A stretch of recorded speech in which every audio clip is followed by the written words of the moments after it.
All right. Well, yeah, so let's go ahead and get started. Um, First off, thank everybody for who's joining in. Seeing those numbers tick up as we're watching. Thanks again so much for being here with us, and thanks to our wonderful panelists here. Just going to do a brief intro about what we're doing, what we're talking about today, and then we'll move right on in. So first things first, I'm Jacob Thomas. I use he, him pronouns. I am our communications director here at Common Defense. We are the nation's largest grassroots organization of veterans working to implement progressive change across the country. Some of that work has involved, or I guess a lot of that work has involved doing anti war work and ending the forever war, which we called the war in Afghanistan. So we'll get to a little bit more of that and who we are and our relationship with Breaking the Silence here in a bit. But just to kind of give you a brief overview of who actually is out here, one of my coworkers, friends, Naveed Shah, is with us. He is our political director here at Common Defense. Also an Army veteran. I'm an Air Force veteran of 8 years. And then we have Amir Ziv joining us you're based in Tel Aviv, I believe, correct? Close Or enough. I mean, no, where are you? Close enough. It's hop, skip, and a jump around. So Amir is with the education department, Breaking the Silence, which is an amazing group that we've been working with for a few years now. And with that, I will turn it over to Naveed to give us some quick updates on our end. Thanks so much, Jacob, and thanks, Amir, for joining us. And thank you to all of you at home for being here today for this important conversation. As we all know, we've been watching the situation in Gaza play out since October of last year, and there has been a lot of going on just in the last few months, weeks, days. There's constant updates that we're seeing about the situation on the ground, with the latest being the situation in Rafah. What we wanted to do here was gather some folks like us, veterans who have served, and as well as folks from Breaking the Silence who are also veterans who have served, to talk a little bit about this situation and give you all some background and some updates on what we know and what we have personally experienced or seen or testimonies that we've gathered. So it should be a really great conversation. I really appreciate you all being here. Wanted to mention, of course, that we do have our ceasefire petition up and running on our website. You should definitely check that out if you haven't already. I'll give you a quick overview of it. We are calling for a immediate and permanent ceasefire. We're asking President Biden and Congress to, you know, urgently call for the ceasefire. Make sure that we tie any future aid to Israel, and make sure that we are upholding our humanitarian standards with all of our allies, that we are making sure that we are using all of the diplomatic tools in our tool belt to secure the release of any hostages or detainees, and make sure that there is access for humanitarian aid going into Gaza, and working towards to de-escalate tensions in the Middle East at large, and prevent a broader regional conflict. So that petition is up on our website. Really hope you will help us out by signing that. And a little bit later on, we're going to talk more about other opportunities for regular folks like you to get involved, like writing letters to the editor of your local newspaper. But going back to the situation at hand, what is the U.S.'s role in all this? Why is this issue so important to us here at home? Israel and the U.S. have been longtime allies, and we have been very supportive of the Israeli state since the beginning. And we want Israel to exist. We want there to be a Jewish homeland. We want Israel to be able to defend itself. The situation now, of course, has kind of turned. And for a lot of people here at home, they see what's going on as a humanitarian crisis. And in many ways, it is. With almost 40,000 dead now that we know of, and there's no aid going in that we know of. People are starving, if they're not, wounded or injured already. So we want to hold our American government responsible and make sure that they are able to access aid that they need, and we're providing them with supplies that they need in order to survive.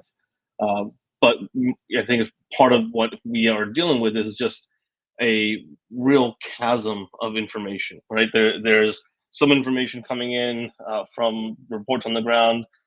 There is a lot of misinformation coming out from folks that maybe are just looking to, you know, sow discord, and for lack of a better word. And so we wanted to reach out to Breaking the Silence because they are on the ground, and like us, they are veterans who served their country, and many of them in the occupation in Gaza uh, or the West Bank, and they have firsthand knowledge.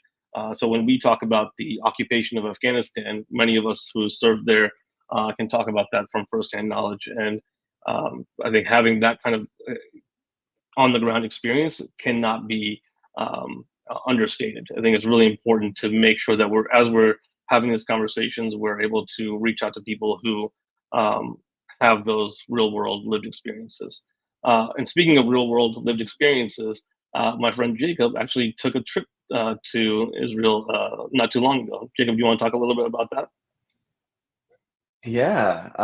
Thanks so much for giving us kind of that overview context. And yes, as I kind of intro over to Amir, when we've been doing this work, I'd say kind of the relationship that we've had with Breaking the Silence and Common Defense spans a few years. I'd say probably almost 5 years at this point. We first started looking into figuring out how we could bring a delegation over before COVID, and then of course all of those plans got put on hold while the world shut down. But then after doing that work, I think we initially got connected with Breaking the Silence while we were doing our In the Forever War campaign, and so for kind of the new folks who might be joining or tuning in for the first time, at Common Defense, we started as an organization around 2016, doing some very specific stuff back then. And a lot of us, though, had come out of different anti-war movements or had been involved in different anti-war campaigns. And one of the things that we still held deeply was our conviction to find a peaceful and diplomatic end to the war in Afghanistan, one of America's longest wars in our history. And so we launched in 2019 the In the Forever War campaign to bring that war to a close and our occupation of Afghanistan to a close as U.S. soldiers and people, within that realm. And in doing that, we started getting connected with other soldiers who were doing similar work, right? Who were working to end occupations as they saw them, that their militaries and their governments were perpetrating. And so through that work, we were able to get connected with Breaking the Silence, an amazing group of Israeli veterans who were working to end the occupation in Israel and the occupied territories of Palestine. And which started, I want to say, in 2002 during the Second Intifada, doing testimonies and pieces. And then for some of us, we were able to send a delegation over in 22 in the spring of 2022 to Israel and to Palestine to learn and see firsthand for ourselves what that occupation looked like, what the soldiers were being asked to do, and hear from testimony of Breaking the Silence testifiers and former Israeli Defense Force veterans who were now speaking out against the occupation and against the human rights violations there. So it was a crammed 2 weeks of kind of nonstop learning and engaging, meeting with some amazing people, one of whom was Amir. So honored to have met Amir back then in 22 and then continuing to do this work over these past few years. And I know Amir has a lot for us today, and I want to make sure we get to all of it. So without further ado, I'll turn it over to you, Amir Ziv.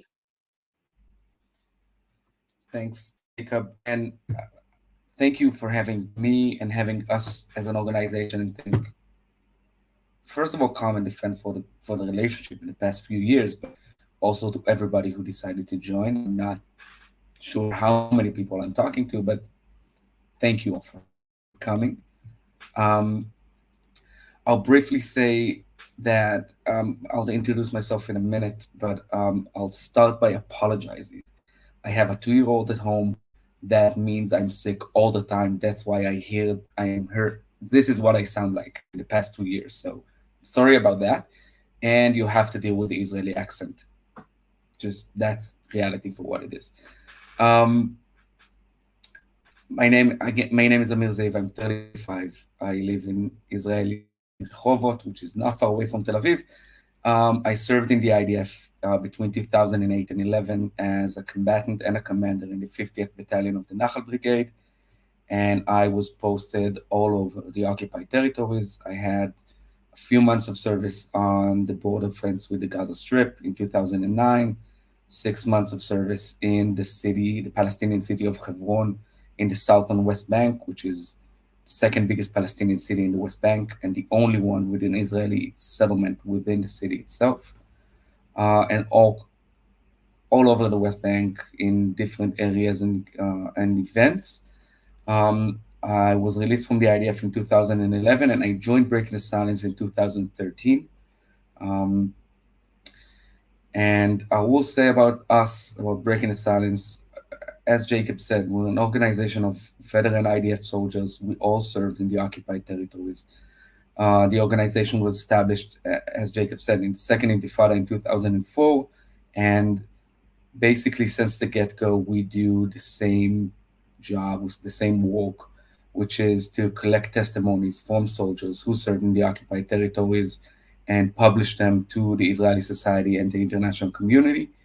And we do a lot of educational work. We have tours in the West Bank, in Hebron, in the South Hebron Hills, and we meet a lot of people in order to show the reality of the occupation as it is, in order to bring a discussion which does not exist within the Israeli society about what the occupation really is and what does that mean, and the prices that mostly the Palestinians pay for it, but also the Israeli society. And the idea is to bring an end to the Israeli occupation in the Palestinian territory and to bring a reality of peace, equal rights, and the right to self-determination for everybody who lives between the river and the sea. And we do that for the past 20 years now. I want to use the time that I have in order to talk about. Are we good? All right. Okay. You disappeared for a second. I want to use the time that I Trying to have. spotlight you and struggling a bit there, but we figured it out. I will use the time that I have to bring our perspective about what's happening now in the Gaza Strip. And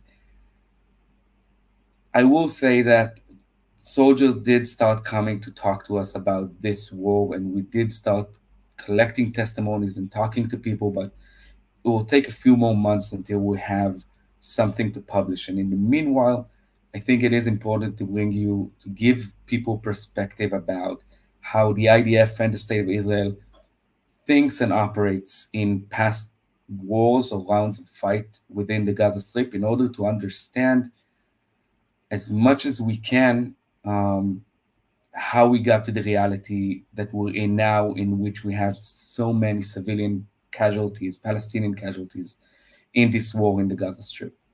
And in order to understand that, I think we need to talk about three things. The first one is the doctrines that the IDF views the war, the ongoing war in the Gaza Strip through. The second is how we operate in on-the-ground invasions in the Gaza Strip. And the third one is long-distance bombarding of the Strip. And I will start with the two doctrines in which that are the entire perspective will look on the Gaza Strip through. I will say that in 2005 we had the disengagement plan and the disengagement from the Gaza Strip. We've evicted all civilians, all citizens, all Israeli settlers and military bases from the Gaza Strip, but we still kept the occupation. We kept the IDF sovereignty over the Strip. And just after the disengagement, there was an event on the border fence with the Gaza Strip in which Palestinians attacked an Israeli tank, killing 2 soldiers and kidnapping another, Gilad Shalit. And just after that, the IDF went on a 4-month-long invasion to the Gaza Strip. Operation Summer Rains that happened between June and October of 2006 lasted 4 months, in which we had 419 Palestinian casualties throughout the operation. 200 of them are armed Palestinians and 219 are not. 2 years after that, in 2008, we had Operation Kasled that lasted 3 weeks, in which we had 1,400 Palestinian casualties in the Strip, which is a huge jump in the amount of civilians that we killed in the operation. And the reason for that is that between the 2 operations, there was a shift in how the IDF thinks about the war or the ongoing war in the Gaza Strip. And 2 new doctrines entered the IDF's thoughts of the Gaza Strip. The first one is the zero casualty doctrine, which means that the IDF started thinking that the most important thing in every operation is zero casualties on our side, which is a good thing, right? We don't want casualties on our side. We don't want dead IDF soldiers. That's not what we're aiming at. But it is important to understand that the zero casualties doctrine comes on the expense of somebody, which is the Palestinians, right? In order to reach zero casualties, as one IDF officer says before Operation Protective Edge in 2014, he says we want the mistakes to happen on Palestinian bodies, not ours, right? We want zero casualties on our side on the expense of Palestinians. And the second doctrine is the Dahi doctrine. The Dahi doctrine basically is named after a neighborhood in Beirut, in Lebanon, and it was created during the Second Lebanese War. And the Dahi doctrine basically means that we're not fighting an army anymore, right? It's not one army against the other, which means you don't have the classic victory image in putting your flag on the other army's headquarters or parliament or whatever it is. We're fighting guerrilla organizations. That means that winning a war against guerrilla organization or terror organization isn't the same as winning a war against an army. When you win a war against the army, you're creating a reality in which you can demand peace on your terms. But when you fight guerrilla organization or terror organization, a win is just buying larger amounts of time before the next round of fighting. There will always be another round of fighting, but winning the round or the war means longer periods of relative peace. And in order to achieve longer periods of relative peace, you have to do 2 things. The first one is to do what we call in Hebrew, to show them that Baal Habayit ishtagea, that the owner of the place went insane, right? We want them to feel that whatever they do to us will respond in disproportional damage. We'll rain fire on them for us to create deterrence against the organization. And the second idea in the Dahi doctrine is we want to create damage both for military targets like military bases or combatant bases or weapon workshops or whatever it is, but we'll also want to create a lot of damage for civilian infrastructure like bridges, roads. In the Gaza war today, we can see we're creating damage to the parliament building or to universities, because the idea is if we'll do a lot of damage to civilian infrastructure, it will take longer for them to rehabilitate their abilities to fight against us, because if we demolished only the missiles or the weapon workshop or whatever it is, they can just build a new one. But if you also demolish or destroy the bridges or the roads that are connected to everything, they need to rehabilitate that first, right? And those two ideas are the way we're viewing the wars and the ongoing wars with the Gaza Strip since 2000, between 2006 and 2008, basically after the Second Lebanese War, right? Yeah, That Amir, created, thanks so much for that background. I mean, that's really helpful because we can see that playing out in real time. You know, as we're seeing that Gaza has been leveled, and that makes sense. That that's part of the doctrine is that to hit not just military targets but also civilian infrastructure. That's really yeah. So please, I mean to yeah, definitely, interrupt you. that's Just a really interesting thing that I wanted to point out for yeah, folks. that's definitely one of the reasons we see so much destruction in the Gaza Strip, right? We want them to take long. It will take longer for them to rehabilitate, um, and that is the viewing point of the IDF on the Gaza Strip, and that shows both on infantry invasion, on the ground invasions in the Gaza Strip, and on long distance bombardment. When we talk about on the ground invasions to the Gaza Strip, we're sending soldiers into the strip, right? In order to do that, we did a few things. We're doing a few things, right? The first one is we're sending soldiers inside knowing that the most important thing is zero casualties on our side. That affects the rules of engagement, right? When I was taught how to be a soldier, when I was in boot camp in 2008, I was told the main sentence that kept repeating itself in Hebrew is Im yesh safek, en safek. If there is a doubt, there's no doubt, right? That basically meant if you have any doubt, the smallest doubt there is, that you're not supposed to use your gun, you're not using your gun, right? The smallest doubt, no matter what, right? And that's how I learned how to be a soldier in the IDF. But when soldiers are sent to the Gaza Strip, a lot of soldiers from Operation Castled and Operation Protective Edge who came to talk to break the silence afterwards, they said, we heard the sentence, if there is a doubt, there's no doubt, a lot of times, but in a whole different meaning. If there is a doubt, there's no doubt. You shoot. Because you're entering a battlefield, a war zone. That's how we view the Gaza Strip. How come it's a war zone?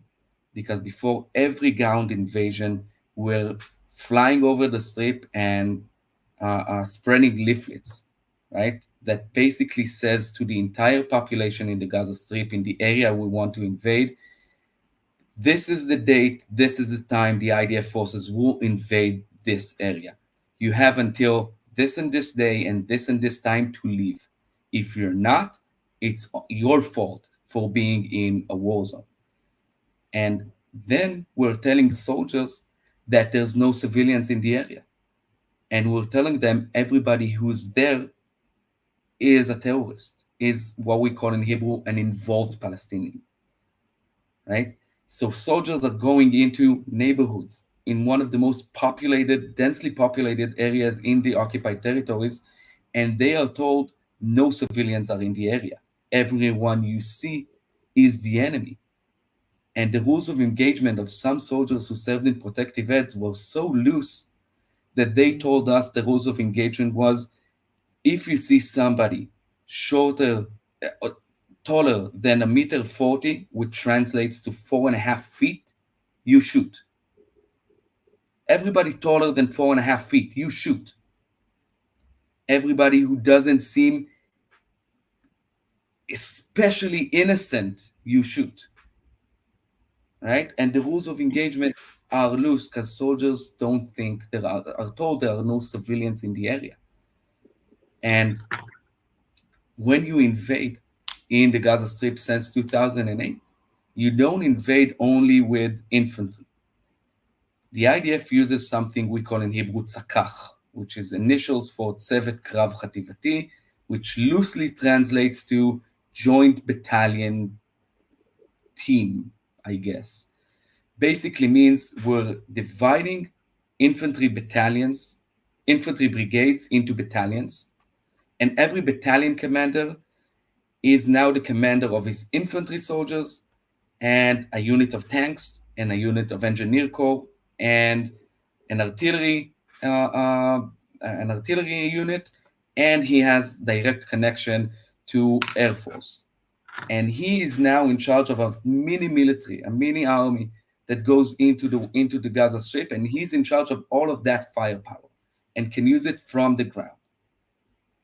Right. No, and that And, that actually yeah, both of those things actually do. I think we have some parallels. We have a very strict rules of engagement. When I was in Iraq in 2009, you weren't allowed to open fire on anybody unless they were shooting at you, right? So even them having a weapon wasn't enough for you to decide to shoot, right? And obviously, our ROEs varied depending on where you were in the country and what might have been going on. So folks who were actively engaged in a battle situation might have had more loose rules of engagement than folks who were maybe on a convoy. So it's really interesting to hear how the rules of engagement have changed over the years since you were in and now. I mean, that's a really you hear about it in movies and stuff in video games where they say weapons free, right? They might say something like that where you can shoot anyone who's in the AO, and that when you're talking about a situation like this in Gaza, where there are 2 million people packed in, you can never be sure that that the civilians are all cleared out. So it's really scary to hear. And we have what actually I something think similar. Oh, sorry, go ahead, Jacob. I think too that piece too is like, as Amir said earlier, right? Like, oh, and this is I feel like the refrain that's used over and over by both the IDF at large and then by Netanyahu's government is, oh well, we told people to leave. Like, what do you mean? Like, we put out the leaflets. We told everybody, but we're talking about these spaces where people don't have other places to go, right? They, and not only that, there's a long history of wanting to make sure that the land and the place where they are, their home, is that they still remain with it, right? Because of past issues with being kind of forced out of areas and then never being allowed to return. And so we see this happening, and we have that refrain from the IDF and from the government, kind of trying to wash their hands of this and say, well, no, like it's not our fault. But that doesn't really square up with the facts on the ground, when people can't move places, right? 2 million people in the size of some of our small our regular cities here is the geographical area we're talking about, crammed into this space, and so that's I think a piece here too. And Amir, I would love to kind of just ask, we, for some of us who've kind of been in this work for a period, who have kind of studied this, we know kind of about a similar doctrine, that I'd love for you to kind of help explain for us, and explain how it's different in the kind of full kind of assault that we're seeing now versus previous pieces. But that's that concept of mowing the lawn. And I feel like you kind of were talking about this a little bit earlier as well, in how civilian infrastructure is targeted in Gaza, to kind of extend that time frame of them being able to having to build up civilian infrastructure and bridges and everything else first before they can do any other kind of things. So could you explain for people kind of what the concept of mowing the lawn is, within this space, kind of why it's an awful concept, and also how that differs from previous incursions and previous operations that the IDF have taken on, for instance, 2014, 2008, and versus now what we're seeing in a very broader context, that doesn't feel like the same type of doctrine, of mowing the lawn even. Yeah, mowing the lawn, or a lot of times in the IDF, I used to call it להוריד להם את הראש, to keep their heads down, to make sure that they are deterrent. Right? Deterrence is the word we're using in Israeli society, media, politics all the time. Deterrence. But actually, what deterrence means is mowing the lawn, making sure they are unable to actually resist our continuous control over the occupied territories, but especially in the Gaza Strip. Now, in order to understand mowing the lawn, we need to talk about long distance bombardment, or how we use airstrikes and artillery in the Gaza Strip, right? And we use long distance bombardment for two main reasons in the Gaza Strip. The first one is to provide cover for the ground invasion, right? Just like I was taught how to do it in open field warfare against an army, right? You use artillery to hit the other side's tanks or bunkers or whatever it is. But in the Gaza Strip, we're using it in one of the most densely populated places in the occupied territories, which basically means we're firing artillery shells in order to make it easier for ground forces to go in, making sure that there are no Hamas combatants in the area to make them run away, to kill them, or whatever it is, and sending the ground forces in as safe as possible because of the zero casualty idea, right? And then we're firing as much as we can. The other reason we're shooting long distance bombardments and airstrikes is in order to mow the lawn, right? To hit civilian infrastructure. And I will say that within Israeli society, one of the most common misguided ideas is that every target we're shooting in the Gaza Strip is a legitimate militant target, and we're doing it with as much precision as possible, and we're minimizing civilian casualties as much as we can. This is how the Israeli society perceives how we operate in the Gaza Strip. But in fact, we see the exact opposite. We are shooting almost indiscriminately into the Gaza Strip and deep parts in the Gaza Strip where we don't have ground soldiers. Right? We saw in Rafah until a few weeks ago, before the IDF ground forces invaded, a lot of aerial strikes. And we're targeting both weapon storages or militant bases, but we're also targeting parts of the targets we're bombing is something we call in Hebrew Bet Pa'il, the house of a Hamas member, his house, not his base, not his weapon storage, his personal house, right? In the eyes of the IDF, a Hamas member, not even a combatant, but a Hamas member's house is a legitimate target for us to bomb. And if a Hamas, just for the sake of example, I live in Rehovot in a 5-story building. I have 10 apartments in the building I live in. If this building was in Gaza and one of the residents in this building was a Hamas member, the building is a legitimate target for an IDF bomb, right? And even if you send a very precise bomb into the window of the apartment you want to destroy, but you've sent a 980 kilo explosive missile into that building, you're not only hitting the specific target you wanted to eliminate or to kill. And one of the best examples is at the beginning of that war, in October 31st, if I'm not mistaken, we've killed a Hamas brigade commander in Jabalia, in the refugee camp of Jabalia. The collateral damage, as we call it, nezek agavi, of civilians that were killed in that attack was 100 people that we thought was a legitimate collateral damage to kill a brigade commander in his house, right? And that is basically the basic notion of mowing the lawn. We want to create as much damage as possible, because when we're thinking about the goals of the war, we're thinking about what we call in the IDF Hayom Shachrei, the day after, because we know there will be a next round.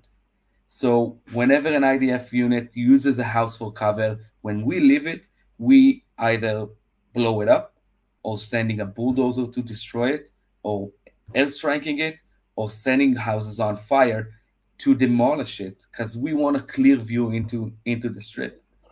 We're now talking about a buffer zone between formal Israel and the Gaza Strip of a kilometer into the Gaza Strip, a kilometer that we've shaved completely with bulldozers and airstrikes and mines.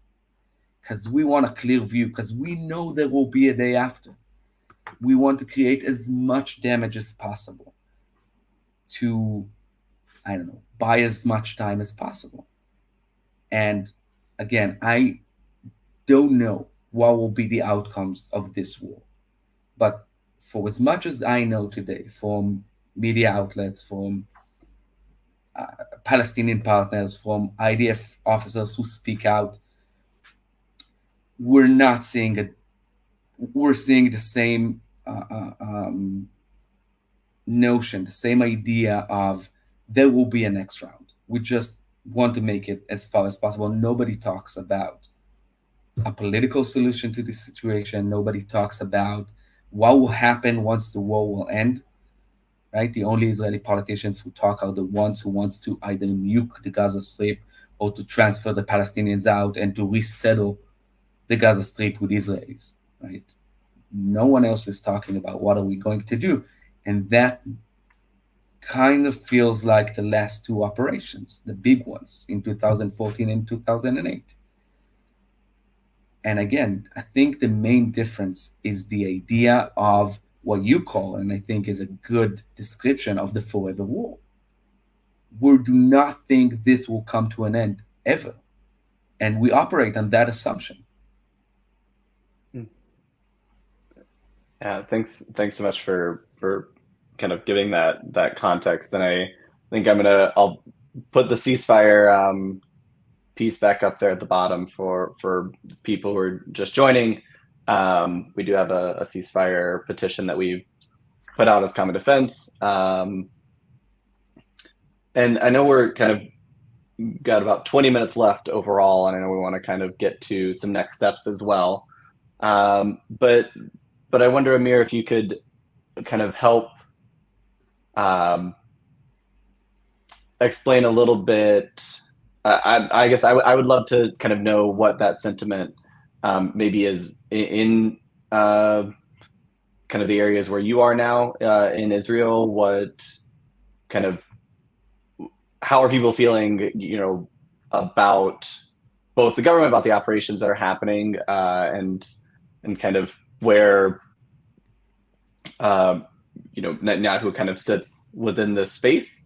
And I also want to kind of briefly highlight again for everybody who's joined us now over the past few minutes. One of the reasons that Common Defense kind of got involved in this work, like I had said earlier, like we had talked about earlier, when we were doing the work around ending the forever war, which is what we kind of labeled the war in Afghanistan, and working to put public pressure on our elected officials here to get them to actually figure out some type of solution that ended the military occupation of Afghanistan with US soldiers, was kind of understanding the fact that how we operate as a US government and the aid that we give to Israel, both from materiel and military resources, but also, general aid overall,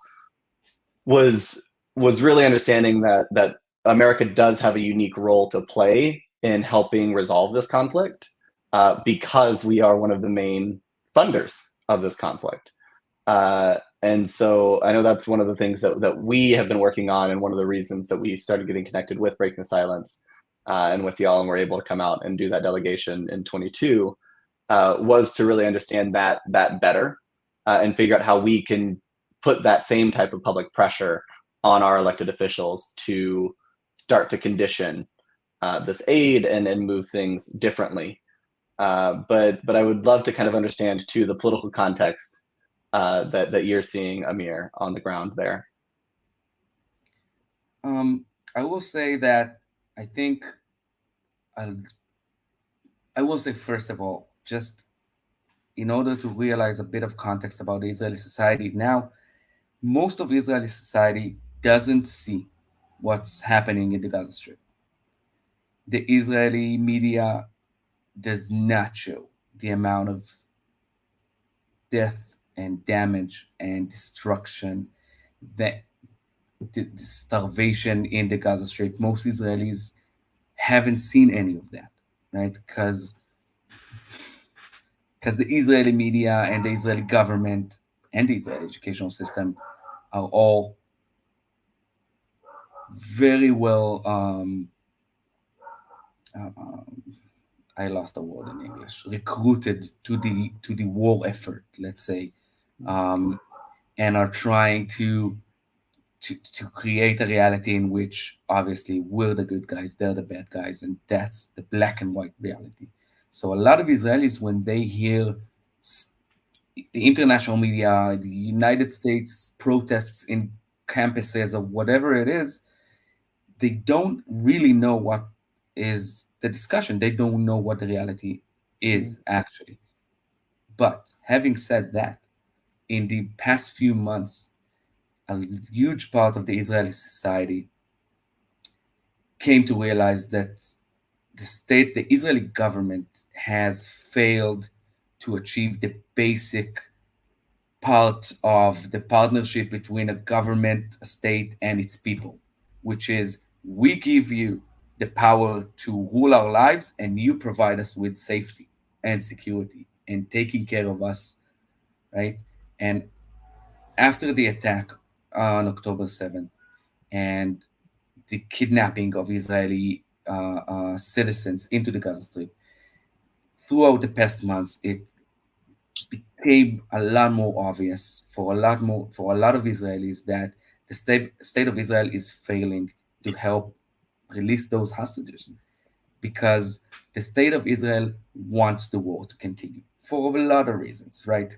The same reasons in which the state of Israel, the Israeli government, saw Hamas as a legitimate partner, right? We people like the Minister of Treasury Bezalel Smotrich and the Prime Minister Bibi Netanyahu said Hamas is an asset, but because he delegitimizes a Palestinian state in the future, because we don't want that. We don't want a political solution. We want the forever war. So Hamas was a legitimate partner for us to send suitcases of money to, right, to maintain control over the Gaza Strip. Now, that agenda triumphs the agenda of releasing the Israeli hostages. The war effort hurts the Israeli hostages. The starvation in the Gaza Strip affects the Israeli hostages, right? The IDF's efforts to release hostages got more hostages killed than saved. Both in aerial strikes and both in direct fire, we had 3 hostages that the IDF shot. Not because I think those soldiers are, I don't know, I feel bad. I'm not envy in I'm not jealous of the soldiers who did that. But again, sending soldiers into the Gaza Strip, saying everybody from the age of 16 to 45 is an enemy, is a terrorist, then you shoot to kill whoever you see. 3 of them happen to be Israeli hostages. But a lot the a lot of the Israeli society are now protesting against the Israeli government because of that idea that the war is more important than the hostages. Um, On which on that note about the hostages, Amir, just I know I think people here in the U.S. are surprised to see that there have been protests in Israel, in Tel Aviv, right? What are those protests about? I think that there are accounts of like 45,000 or even 100,000 Israelis are out in the streets. What are they protesting specifically? You know? that exactly that we're demanding the Israeli government to do whatever they can to bring those hostages back. That means ending the war because the war efforts are hurting the Israeli hostages. That is almost a fact now. That's not an agenda or an opinion anymore, right? That's almost a fact. And that's the protest because the Israeli government are openly calling now the hostages' families anarchists, traitors, Wow. left wing anarchists, which is insane. Yeah, This that's is insane. I mean, and I think that really goes to show for me that what we are dealing with is extremism in certain levels of of governments, both in Israel and in the U.S. Whereas the majority of the people, whether they're Israeli people right there in Tel Aviv or American students here on our campuses, and many of our veteran members and military family supporters, they're all in agreement that this war needs to end. This war needed to end 6 months ago. It definitely needs to end now if we want to have any hope of getting these hostages back. And I think that's the major point that we're trying to drive home. We're not against Israelis. We're not against the Jewish people. I think we all want to see this war end and for these hostages to come home and for Palestinian prisoners, especially the children to be released. And yeah. find a path towards a lasting ceasefire and a lasting peace. Jacob? And I also just to add, briefly say that the past almost 57 years of ongoing Israeli occupation in the territories and on the Palestinian people not only taught us that a lot of Israelis think we need to do that in order to be safe, but the past 57 years teach us that we're not safe. I did not grow up in a safe space. I do not live in a safe space now. My daughter does not grow up in a safe environment, right? She has to go to the shelter because missiles are fired on us. And I think it is important to say that protesting and advocating to end the war is not only not against the state of Israel and not against the existence of Israelis here, but I think it's on our best interest in order to live in a safe environment, to understand that neither us and the Palestinians are going anywhere. And the only way to live here in peace and quiet in safety is together and not on the expense of the other side. This is the most important thing to understand now. Ending the war, ending the occupation, creating a political solution is in the best interest both for Palestinians and for Israelis. Yeah, absolutely, and that's what we're advocating for as well. We have our ceasefire petition. I want to remind everyone who's watching, if you haven't taken the time to sign that yet, please do. It calls for a lasting ceasefire, it calls for humanitarian aid, and all calls for us using every tool in our diplomatic tool belt to get the hostages released. That's the most important thing we can do right now. We also have a couple other things. Jacob, did you want to talk about the UNRWA? Yeah. I'll say, we added a ticker there at the bottom, so you can find the link there. It should be in a couple of the comment sections as well on the different platforms. But commondefense.us/ceasefire-2024. That's our renewed ceasefire push. We did an original one back at the end of last year when things were escalating in November, December. This is a new one that's a little bit more expansive that does cover a few other things. So those kind of 5 points, as Naveed said, the main crux there is a permanent and lasting ceasefire, an immediate lasting ceasefire, not a 6-week block or anything like that. We want a permanent ceasefire that actually allows Palestinians to return back into the parts of Gaza that are damaged to help rebuild and to allow humanitarian aid back in. We're calling for reinstatement of funding to UNRWA, which is one of the main ways of getting humanitarian aid into Gaza through the UN, calling for Israel to allow media and humanitarian aid workers and UN observers into Gaza immediately, as well as using, like Naveed said, all the tools in our toolbox to help find a peaceful and lasting end to this, and a political solution that is not a military one. As part of that, of course, having the hostages released and the political prisoners that we know that the IDF has, right? This is also something that goes both ways. When we talk about detainees, the IDF has fancier buzzwords for things outside of hostages. But when we're talking about political prisoners, some of whom are children, right? Detainee sounds very clinical, sounds very kind of professional, but we know that that's not necessarily always the case. And so ensuring that both political prisoners and detainees are allowed, Palestinian political prisoners are allowed to return and be released, as well as the hostages, ensuring that humanitarian aid and other things get in. And then, of course, the cessation of military aid to Israel, because we have seen over 6 months, and some of us knew beforehand, and I think a lot more of us found out over the past 6 months, that Israel can't be trusted with the materiel and the military aid that we have been giving them. And until that is the case, we shouldn't be giving them anymore, right? That conditioning of aid is something that is in our policy books as something we are supposed to be doing. We have elected to never do that with Israel, and that is anathema to our own policy. So that's in there as well.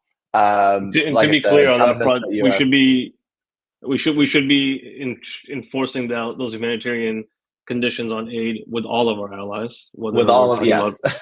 Israel or Saudi Arabia. I think this is something that we should be upholding across the board. Yeah, very, very much agree. When we say that we shouldn't be giving aid to people who are committing human rights violations, feels like a pretty standard minimum option, and we should be using it elsewhere all the time consistently as well. So that's there. One of the other pieces too that I'm going to switch over to, I did it a little different. Oopsies. There we go. So one of the other options that we have available, we've submitted a few different LTEs and op-eds across the country with our members. We are a grassroots membership-based organization of veterans, military families, and civilian supporters. And one of the ways that we know is very powerful for us to make our voices heard is not just the petitions and the protests, which we are doing and are at as well, but one of the big ways that we can help reach our community members is through letters to the editors and opinion pieces in local newspapers.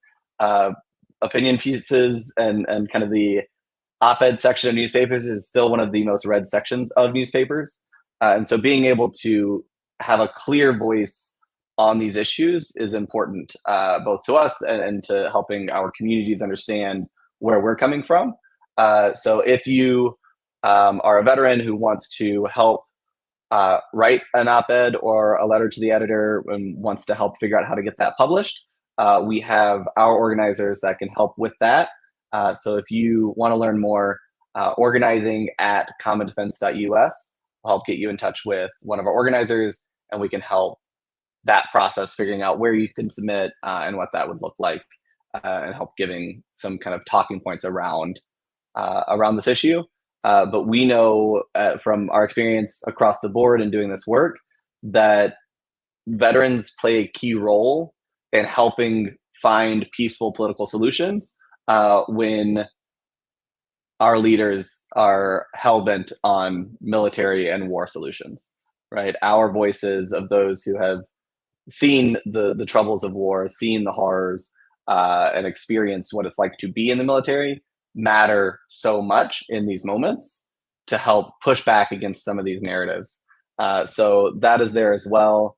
I know Amir, I'd love to hear kind of your thoughts about next steps as well, for things. I know, of course, following y'all on social media to help be up to date is part of that. I know I follow I think all of y'all's channels, even the ones that are in languages that I can't actually read or understand. But Amir, yeah.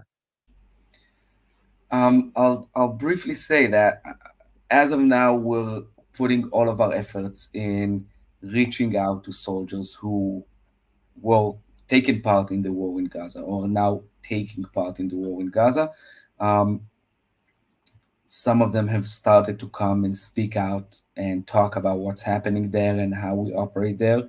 Hopefully, in the next few months, we'll be able to start publish testimonies or conversations or whatever we will be able. And for that, it is important, I think, to follow us on social media and all the outlets in order to hear firsthand and experiences of what it actually means to be in this specific round of fighting in Gaza.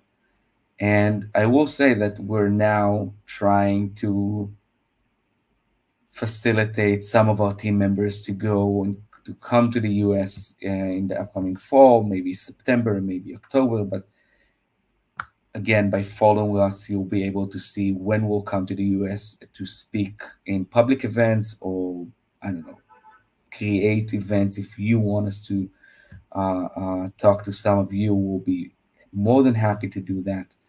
Um, and I will say that I think the most important thing you can do is help putting more pressure on your government to act on what's happening in the war in Gaza, right?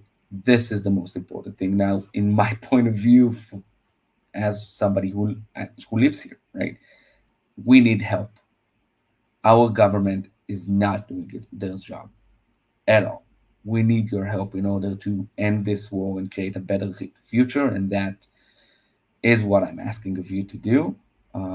And I'll just use the last minute to say thank you again for Jacob and Navid and the Common Defense team for having me, for having us to help us speak out with bigger audiences than we're able to reach.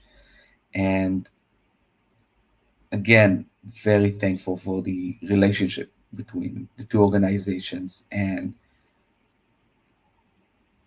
it's not obvious, it's not easy to do. And thank you for being there, and thank you for helping us, and thank you for the relationship, and thank everybody who joined us today. That's it. Thank you. Yeah. Thank you, Amir, Thank for you. being here. And Thank you as well. yeah, it's an honor to be doing this work with y'all. And yeah, I mean, I feel like this is the least we can do. So thank you for being in this work with us, for working for a better future for everyone there. And I'll just kind of say the last housekeeping piece too. Again, thank you to everybody who joined us. I think not even seeing everybody's total, but 622 people right here on watching. So thank you all so much. I know that doesn't include some of the platforms which weren't feeding in properly. So a huge thank you to everybody who joined to stay to learn about this and how to get involved. We will be having another webinar live stream like this with Breaking the Silence in 2 weeks. So it'll be June 5th, Wednesday at 2 p.m. Eastern. So same time as today. And that one will be looking much more, it'll have Becca from Breaking the Silence, who I also had the honor of meeting back when I was there in 22. We'll be talking through the control of movement, which we kind of, talked a little bit about that in kind of today within Gaza, but we'll also be looking at the West Bank and how all of the occupied territories, both Gaza and the West Bank, how Palestinians have the movement controlled in very specific ways. So looking forward to that conversation to help illuminate that a little bit more. We'll send that link out shortly as well. So everybody who joined, we'll make sure that we put it in the comments on here. And then for everybody who had signed up previously, we'll make sure we get that out to you as well. But again, thank you all so much for joining. Amir, thank you for giving us your time. I know it's late over there, a little past 9 p.m. now for you, I believe. So thank you so much, and we'll end it there.